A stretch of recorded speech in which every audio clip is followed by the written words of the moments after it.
Welcome back, everyone. Tonight we do have a quorum. However, Trustee Dorado and Trustee Moreno will not be joining us tonight. Calling this meeting to order at 6:01 p.m.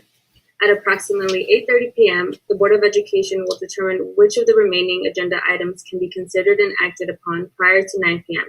and may continue all other items on which additional time is required until a future meeting. All meetings are scheduled to end no later than 9 p.m. Now, can we have everyone stand up for the Pledge of Allegiance? Put your right hand over your heart. Ready, begin. I pledge allegiance to the flag of the United States of America and to the republic for which it stands, one nation, under God, indivisible, with liberty and justice for all.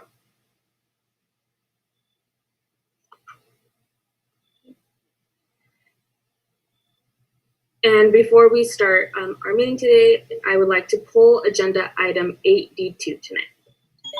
And with that, we can get started with a Ward 6 update from Councilmember Jim Perry. All right, hello everyone. Glad to be here, glad to see everyone tonight. Things are starting to open up a little bit. I'm going to take a few moments and talk about, briefly talk about the tragic event that occurred last week, and maybe go over a little bit of our homeless services and how we deal with homeless on a daily basis. The event that occurred a week ago Saturday, it's tragic, senseless, should have never happened, act of a coward. One thing that I can't share with you, some limited information I can share with you, is the person was under the influence of a narcotic. I can also share with you that there are no known associates with anyone in that particular neighborhood or perhaps even in the entire city. It has brought about a lot of discussions, to be honest with you. We're reviewing many of our policies and how we provide services to our community, because we want our community not only to feel safe, but to be confident that they are safe in the community. The police department has beefed up some of the patrols here on the west side and will continue to do so for the immediate future. Even though it's good that an arrest has been made, but at the same time, when it comes to a homicide investigation, the investigation doesn't stop at that point, and oftentimes it is just the beginning to try to figure out who this person is, what they are, what their intent was, and that's something our police department is working on. And I'm fully confident that our Riverside County District Attorney's Office will deal with this in the most appropriate manner through the court system. Having said that, let me just take a few moments and discuss some of the homeless issues that we face. I'm going to try to condense this in just a few moments, because I could literally talk about it for probably 3 to 4 hours. I want to assure everyone that the city of Riverside does have an active homeless plan. A lot of times all you hear about is the housing that the city is providing, but it's much more than that. We have a program we refer to as PSET, the Public Safety Engagement Team. This is a team that works 7 days a week solely dealing with homeless issues every single day. If you call in homeless issues, whether by calling into 311 or using your 311 app, the teams get that information, and that's how they make their daily assignments on where they're going to go. But this PSET team is a team. It's made up of police officers, homeless outreach workers, code enforcement, and our public works and our code enforcement team. They go out as a team on every single day. They work an 8 to 10 hour shift, and their sole purpose is to deal with homeless issues. A couple of examples I can provide to you is when they go out, whether it's an encampment or it's an individual, there's a homeless outreach worker there. So if the person wants services, they can provide it immediately. The police department does do enforcement. Sometimes they have to be selective in that enforcement, because once we remove the police officers from the PSET team, in essence, it takes them out of service, because it's not safe for our team to go out and interact with with large homeless encampments and some of the individuals. Our public works and code enforcement, they do some work on property owners, and public works is there to help do cleanups. And this is a much simplified version, because before we can do cleanups, there are a number of laws and court decisions that kind of handcuff what the city can do, when they can do it, and how quickly we can act. So oftentimes, before we can clean up an encampment, particularly in public right-of-ways on public property, often we have to provide them a 3-day notice and give them an opportunity to move. Same thing when you go drive down the street and you see a shopping cart with property inside of it. Again, before we can remove it, our code enforcement will go out and they'll tag it. 3 days later, they'll go out and they'll confiscate the property. That's based on a court decision through the state of California that prevents us from just picking up and destroying property that could potentially belong to a homeless person. That's a tough situation. We're often asked, why do we allow people to camp on our sidewalks and in our parks? We actually have a camping ordinance in the city. It's not solely meant for the homeless. It's camping ordinances for everyone. There are no homeless laws. It's not illegal to be homeless. Let's put it that way. But before we can enforce our camping ordinance, and this comes from a court decision out of the Ninth Circuit up in Idaho, before we can enforce our camping ordinance, we have to call, the officer has to call our shelter, determine if there's space available. Then they have to provide that homeless person opportunity to take that space in the homeless shelter. The homeless person literally has to refuse that service before we can enact or arrest them for our camping ordinance. That's not our decision. Again, it came through the Ninth Circuit Court of Appeal. It went up to the U.S. Supreme Court, and they chose not to hear that case. So it's in essence, it's the law of the land. We deal with many, many court issues throughout the state. Some of them come out of Sacramento. Some of them are court decisions. Some of those are approved by voter-approved initiatives that people of the state of California enact. But what I want to assure you is, despite all of the tightrope that sometimes our personnel have to walk, oftentimes they feel handcuffed, our personnel still go out there and deal with this on an everyday basis. If there's someone who wants services, the services are available. The event last Saturday, I'm not really tying it to homeless at this point. That person should have never been released from jail. A couple days prior to that, they assaulted somebody with a skateboard. Riverside Police Department arrested them, put them into the Riverside County Jail. I want to be real clear on this. The Riverside Police Department had absolutely nothing to do with citing and releasing this person. The jail is under mandates such as the police department. They have to maintain their populations, their jail population. In this particular case, due to the COVID emergency last year, there was an order given on this no bail clause to release people from jail. It appears that the Riverside County Superior Court judges enacted this amendment to the law, and I believe they're also dealing with it now. This whole situation has brought about many discussions amongst many people within the city. Some of it's with our legal staff. Some of it we're just looking and reviewing and evaluating what we do and how we can do things better.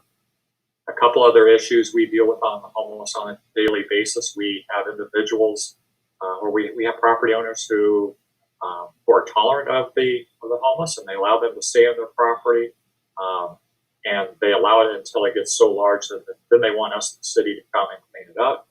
We have food establishments throughout the city, including some on here on the west side, who feed them. Our police department has gone in and asked them not to do that, and in essence, many of them have told them, don't tell us who we can feed and who we can't. We have individuals who drive up and down the Magnolia corridor feeding the homeless, and we try to dissuade them not to. We try to tell people it's not a bad thing to help the homeless, but if you want to do it in a manner, give money to a legitimate organization through the city or county where you know it's going to a legitimate cause. Other issues we deal with, we have the county psych facility right behind Lowe's there at Magnolia and Harrison. And chances are, I'll be quite honest with you, I think some other cities clean up their homeless issue by taking them for a 72-hour psych review, evaluation, I should say, at this facility. They don't keep them for 72 hours. And they tell us that they're making progress at returning them at their point of origin. They kick them out the front door. And when they go out the front door, guess whose backyard they end up in? They end up in ours. And we're having conversations with the county to address that issue. We're having conversations with the county regarding the Project Room Key project that goes on throughout the city. And there's many, many other conversations that are taking place to see what we can do to try to curb some of the homeless issue. But the thing that I want to just make certain is this is just kind of a very, very brief overview of the services we provide. So there are services, and we are doing things. We do have multiple teams who go out on a daily basis to deal with this. And despite the restrictions that are placed on us, we continue to go out and do that every single day, trying to make some of this go away.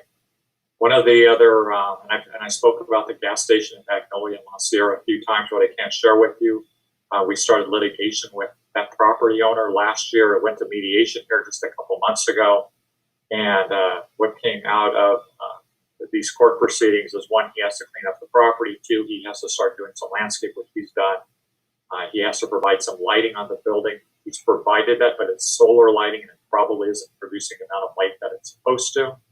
He's supposed to have a roving security company that's supposed to go through that gas station multiple times during the course of the day.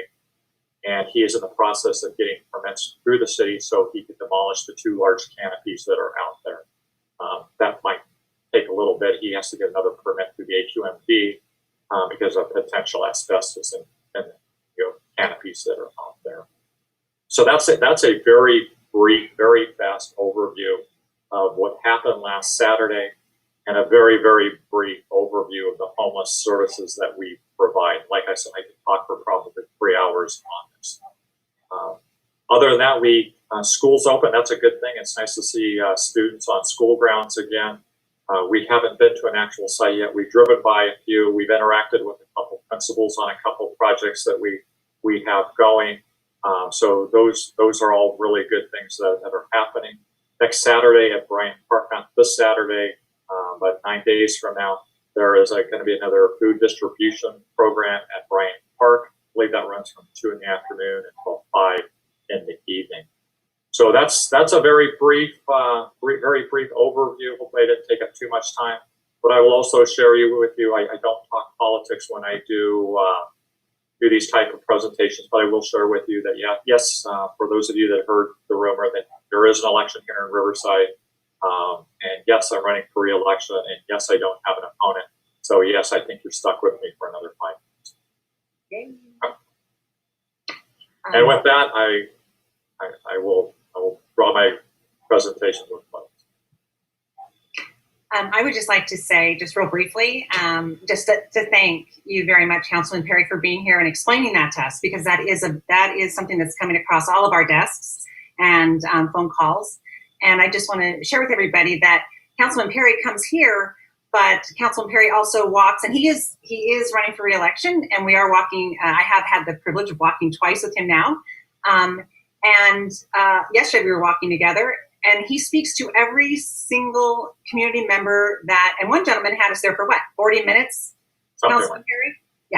He was, but I want you to know that, this is an amazing councilman that will sit and talk and answer everybody's questions and go into that much depth that he just did with all of us, with individuals about their concerns about the homeless. And obviously everybody has that same question. So I just want to say it's a privilege to walk with you and to be a part of your re-election, even though you don't have an opponent.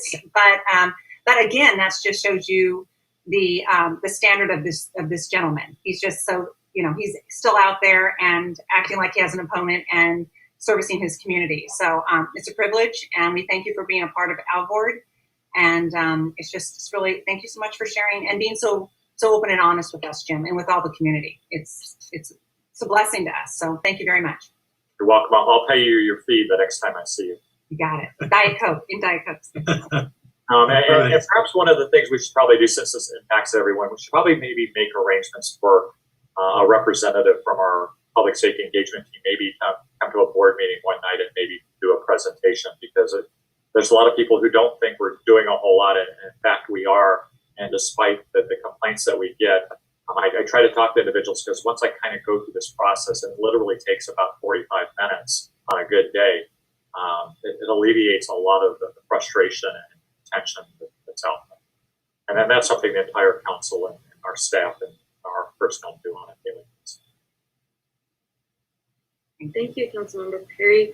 I don't know where you have the energy to do everything, but whatever you're doing, please give me some, or let me know what this is. And by the way, because you said that we were stuck with you, you're stuck with us. So there you go. Thank you again for your service. You're welcome. Okay, so thank you for joining us tonight. In that case, we will move on to our public comment. As authorized by Governor Newsom's Executive Order N2920, dated March 17, 2020, the Auburn Unified School District will conduct all meetings of the governing board via teleconference until further notice. The meetings will be conducted via Zoom. Spanish simultaneous interpretation is available via the Zoom platform. All meetings may also be viewed live on our district YouTube channel on the day of the meeting and are recorded to be viewed subsequently after the meeting. Pursuant to Executive Order N2920, the governing board will take public comment. All public comments must be written in writing in advance of the meeting. Please submit your written public comments to superintendent@alvordschools.org no later than 9 a.m. on April 15, 2021. During the governing board meeting, written public comments received in a timely manner will be read for the governing board. Pursuant to Board Bylaw 9323, the public comment period will be limited to 20 minutes. Duplicate public comments will not be read during the meeting. However, all written public comments will be provided to the governing board in advance of the meeting. Dr. Mussolino, at this time, is there any public comment? We do have one comment on a non-agenda item. So I will excuse myself so I could switch screens and I will read it. Good evening. My name is Carolyn Brodeur. I am an Alvord teacher. I would like to take this time to say some nice things about another Alvord employee. On the way to memorial service, I started thinking about how important it is to say kind words about others while I still have the chance. No one can count on tomorrow. Therefore, I would like to take this opportunity to share why I am grateful that I had the opportunity to work with Francisco Gonzalez. To avoid the appearance of impropriety, I waited until he is no longer my boss. Francisco Gonzalez is one of the best principals I've worked for in my nearly 25 years of teaching. My dad, who was a career military officer, used to say that the most important rule of leadership is to treat other people the same way that one wants to be treated. Mr. Gonzalez did just that the entire time he was my principal. He has never forgotten what it's like to be a teacher or a student. This has had a huge impact on the organizational climate at my workplace. Employees knew that we would be treated fairly. Something else I admire about Mr. Gonzalez is that he encourages innovation, one of our core values here in Alvord. He inspires innovation by recognizing and encouraging the individual strengths of each teacher. To that end, Mr. Gonzalez does not require that teachers in each grade level all deliver their lessons the exact same way, so long as the targeted standards are being addressed effectively. This has enabled teachers to try new ways of teaching and then report back to our grade levels on the results. In my case, he encouraged my use of technology. He even shared with me some of his own current knowledge in that area. Consequently, I was much more prepared for my current assignment as a virtual teacher than I would have been without Mr. Gonzalez's influence. I used the skills he taught me almost daily. Because of Mr. Gonzalez's stellar leadership, I am unfettered in my pursuit of my unlimited potential, so that, in turn, my students can realize their unlimited potential. In closing, I am very grateful that I've had the privilege of working with Mr. Francisco Gonzalez. Thank you, Carolyn Brodeur, Promenade. Thank you, Dr. Mussolino. Well, wasn't that lovely? Yes, not too often we get positive comments. So It's wonderful. getting that. So next is board superintendent comments. We're actually going to skip those tonight, and we're going to move on to our consent agenda. Your superintendent recommends approval of consent agenda items 7A1 through 7A4. All items listed under the consent agenda are considered by the board to be routine and will be enacted upon by the board in one motion. There will be no discussion of these items prior to the time the board votes on the motion unless members of the board request specific items to be discussed and or removed from the consent agenda. Is there anything from the board? Madam President, I'd like to make a comment on 7C5.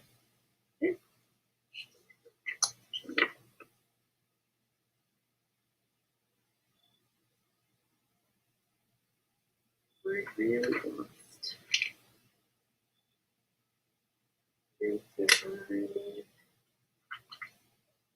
Okay, so we make the comment first, correct? Go ahead, Mr. Shaw. Okay, 7C5 has to do with the gifts, donations to our district. And I noticed one in there, didn't want to go by the meeting without acknowledging it. Our coaches spend an awful lot of time with their teams and development, more so than the stipend they get paid for.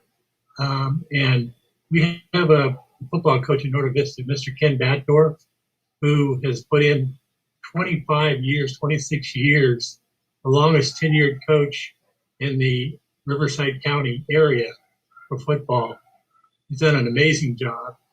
And I noticed in the gifts and contributions, donated $4,000 to his own program to help it out. So he's not only donating his time and effort and livelihood, actually, but also through the monetary value to help the program. And the donation was made in his wife, his name. So I wanted to acknowledge Ken and his wife and what they're doing. Very nice. Very nice. Thank you, Trustee Schwann.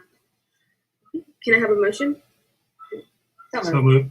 Okay, well, first and second. Let's go to vote.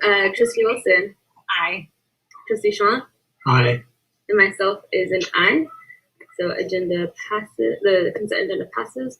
Moving on to action items. Report out any action items taken in closed session. There were no no actions taken in closed session today. So moving on to 8B1, adopt resolution number 45, authorize signers for purchase orders and contracts. Can I have a motion? So moved. First by Trustee Wilson, Second. second Trustee Schwann. Any discussion? No, thank you. Okay. Move to vote. Trustee Wilson. Aye. Trustee Schwann. Aye. And myself is an aye. The motion passes. Moving on to 8B2, approve second line of credit with Home Depot. May I have a motion? So moved. Okay, first, Trustee Schwann, second, Trustee Wilson. Any discussion? No, thank you. No? Okay. Let's go to vote. Trustee Wilson. Aye. Trustee Schwann. Aye. And myself is an aye. Motion passes. Moving on to 8B3, review proposed revisions to board policies and administrative regulations, and we'll be waiving the second reading. May I have a motion? So moved. Moved by Trustee Wilson, Second. second Trustee Schwann, and myself. Any discussion? No, thank you. No. No? Okay. Call to vote. Trustee Wilson. Aye. Trustee Schwann. Aye. And myself is an aye. Motion passes.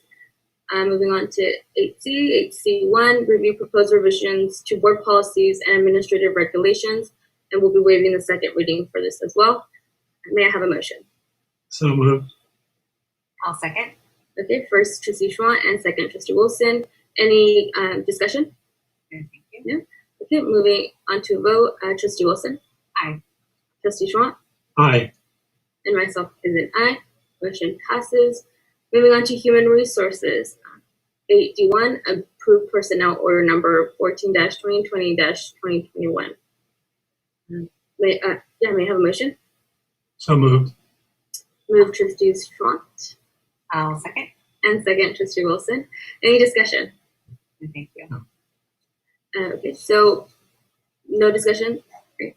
Okay, move to a vote. Trustee Wilson, Aye. Trustee Schwann, Aye. and myself is an aye. Motion passes. And we pulled item 8D2, so moving on to 8D3. Conduct public hearing, propose tentative successor agreement between Alvord Educators Association and Alvord Unified School District, and for the term of July 1st, 2020 through June 30, 2023. May I have a motion to open? So moved.